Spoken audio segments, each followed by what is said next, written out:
من ፈጠረካ ስላሴ ንመን ከተአምን ስላሴ ስላሴ ክንደዮም ሰለስተ ይኾኑ ሓደ ይኾኑ ብምንታይ ሰለስተ ይኾኑ ብስም ብግብሪ በአካል ብምንታይ ከሓደ ይኾኑ ብባህሪ ብስልጣን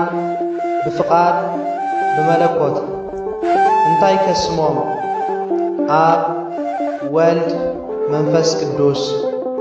እንታይ ከግብሮም አብ ወላዲ ወልድ ተወላዲ መንፈስ ቅዱስ ሰራጺ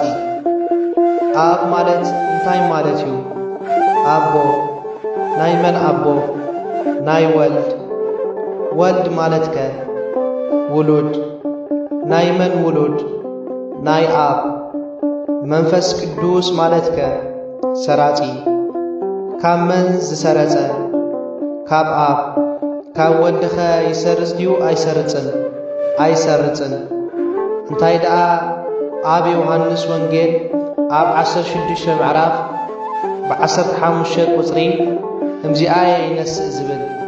እሞ ይሰርጽ ዶ ኢሉ ቃል ይነስእ እምኔየ ዝበለ እምበር ቃል ከ ኣበይ ኢሉ ይነስእ እምኔየ ዶ ስቕ ኢሉ ወይ ነግረክሙ በለ እምበር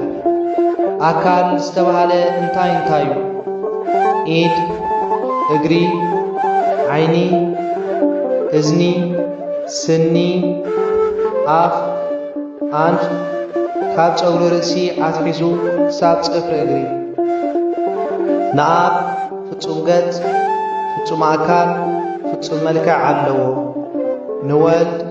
ፍጹም ገጽ ፍጹም አካል ፍጹም መልክዕ ኣለዎ